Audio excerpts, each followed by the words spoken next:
Thank you to Skillshare for sponsoring this video. Hey everyone, I'm Catherine, a 2D animator from the UK, and here are 5 tips I would have given my younger self when I first started animating. Start small. It's so tempting to work on that big project you've been dreaming about, but if you've never animated before or don't have a lot of time, taking on a large project can be overwhelming and demotivating if your skill doesn't match up to the image you have in your head. I always recommend small projects you can start and finish quickly. Being able to complete something in a short space of time will help give you the confidence to work on other projects and allow you to focus on the areas you want to improve. You might use one to focus on character design and keeping the proportions consistent throughout the exercise. For the next, you might try a different technique, practice some lip sync, or try to improve your backgrounds.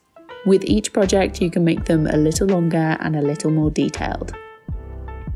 Split it up.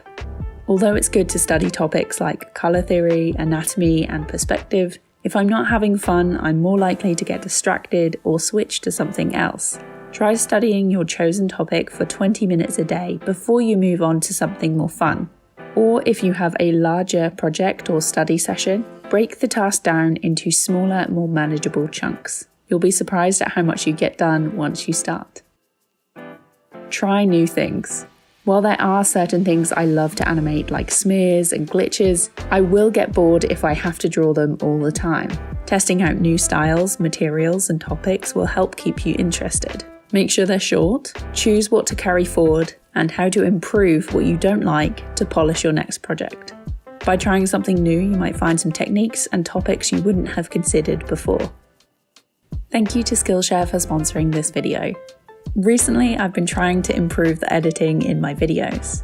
At the moment, I'm focusing on speeding up my workflow and experimenting with color grading in Davinci Resolve.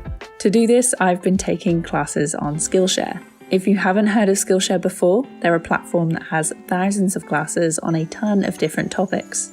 So if you're looking to take your skills up a notch or learn something completely new, there's plenty to choose from. If you're looking for animation-focused classes, I'd recommend anything from Tanico Pantoa, who has both experience in the industry and making incredible short films and personal projects. Everything is explained well, and the classes are split up into manageable chunks, so you can take everything at your own pace. Here are a few of the other classes I found interesting or helpful, so if you want to check them out or find something for yourself, the first 1,000 people to join through my link in the description will get a 1-month free trial of Skillshare. Go back to basics. Whether you've just started animating or you've been doing it for a while, going back to basics is great for improving your skills. The 12 principles of animation focus on things like timing, squash and stretch, anticipation, and arcs to help you create more believable animations. And while you can copy the examples given in videos like this, once you're more confident with your skills, you can add extra details to push the tests further. I've been reviewing these myself and making mini videos for my How to Animate series, which will gradually get more complex. So if you want to follow along, check the description to see the playlist so far. If you're ready for something a little more complicated, you can try animating short clips from live action, studying the layout and composition, acting and timing choices to figure out why they work well, what you like about them, and how you can use these things in your projects going forward. Use references.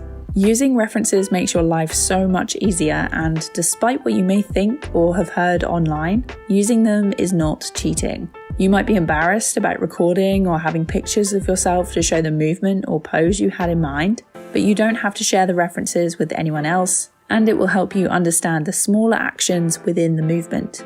Spotting things like timing of blinks, changes in expression, and the movement of your hair or clothes is much easier too. Finding reference videos online, particularly for movements that you cannot perform yourself, is a good way to warm up and push yourself to try something more dynamic. Now, this isn't to say that you can't animate without references, or that if you do, then you're a god tier level animator, but it can speed up your process. And if you can do something more efficiently, why would you suffer through doing it the hard way?